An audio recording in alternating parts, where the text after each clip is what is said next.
Okay,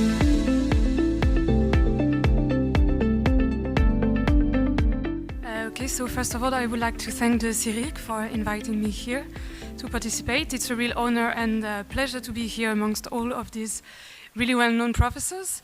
It's also challenging because, well, I'm speaking after Professor Lackenbauer, and because it's the first time that I present some results of my PhD, so I'm open to input at the end of the presentations.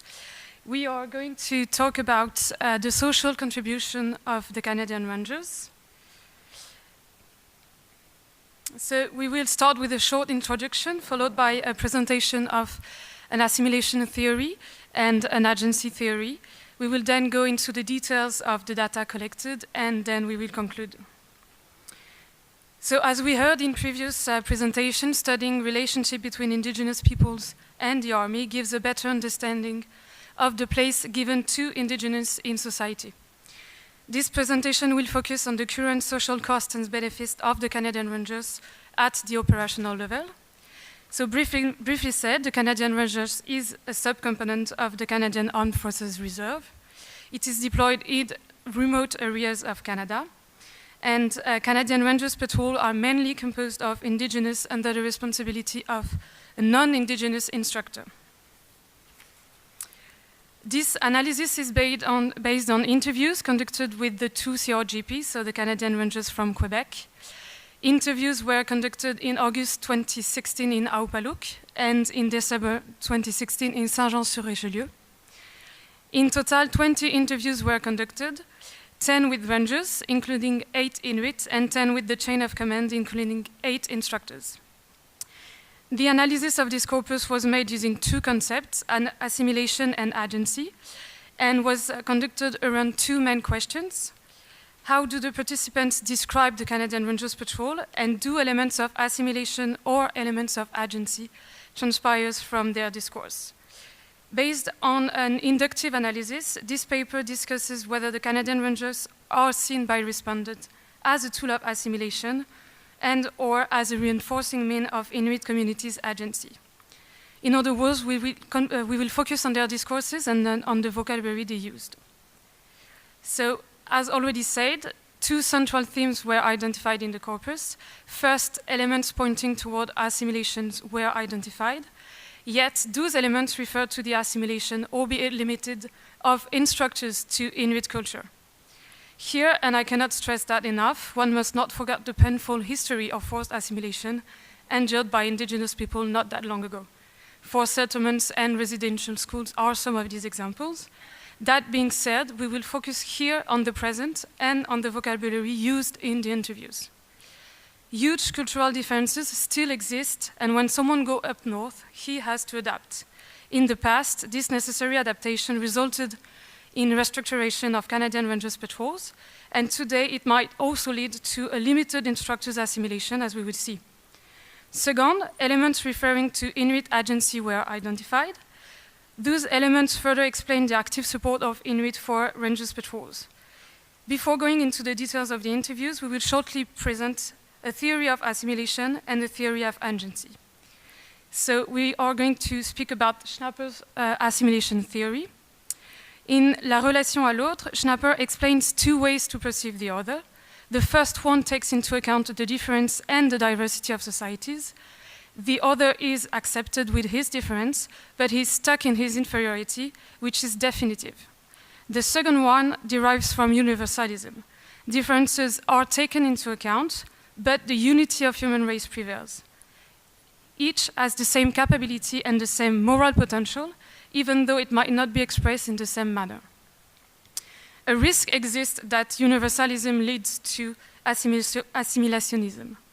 Here, in that case, I perceive the other as a human being with the same rights. But since it's difficult to think that the other could be equal without being identical, the other is meant to become like I, and hence the other must be assimilated to the other, to the culture of I. So this refers to past assimilationist policy aiming at eradicate indigenous culture and absorbing it. Schnapper also uses Park's race relation cycle. This cycle starts with contact resulting in competition between the groups. This competition is then followed by conflict, accommodation, or adaptation among these groups. And the last step of race relation cycle is assimilation. Park's theory is very interesting to use here because, according to him, national unity does not derive from a forced ethnic and cultural homogeneity.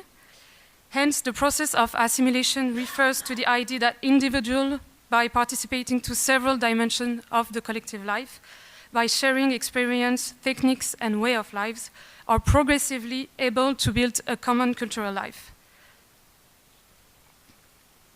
We will now go shortly with Bandura's theory of agency. So agency is the human capacity to intentionally influence the course of one's life and actions, but also of others and of the collectivity. It also implies a component of anticipation by the agent regarding consequences of his behaviors. Everyone can be a proactive agent. Everyone can be actor of his development and choices, even though this will be influenced by history and social environment. So we have now presented very shortly meaning of assimilation and agency, and we will focus on the interviews. So as already underlined, data analysis shows elements linked to instructors' assimilations and elements linked to rangers' agency.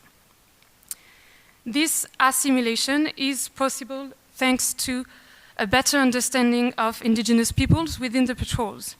Indeed, working with the Canadian Rangers allow instructors to understand differences between indigenous peoples. Then it reveals the added value of Inuit Rangers, and at last, by developing a very close relationship with Rangers, instructors assimilate elements of Inuit culture. So when I asked the question, in your opinion, does your perception of indigenous peoples evolve with the Canadian Rangers? Answers were all positive.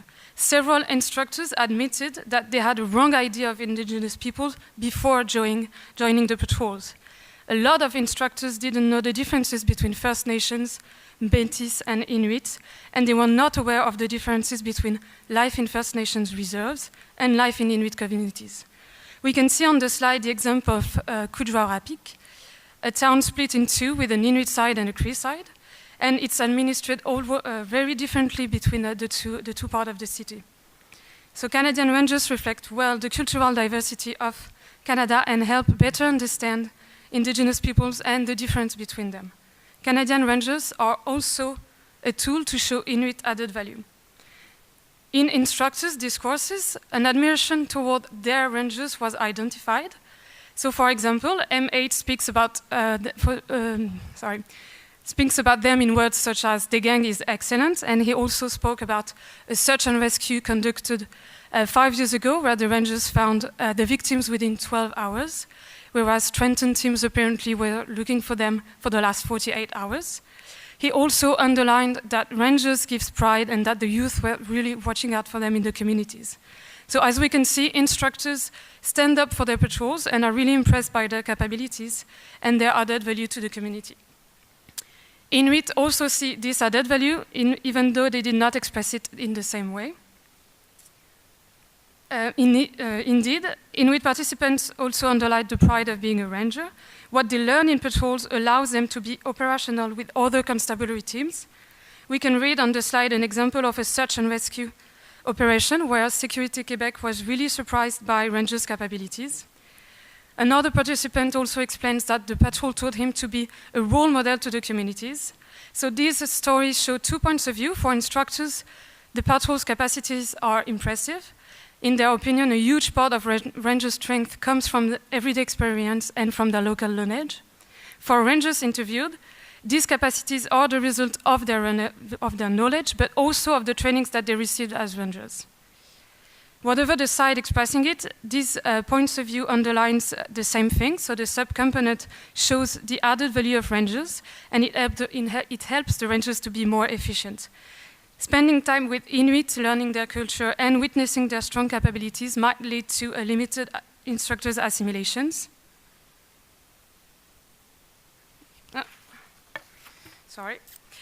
These assimilations were particularly linked to 2 elements: the relation to time, an essential component of Inuit culture, and the way to raise children.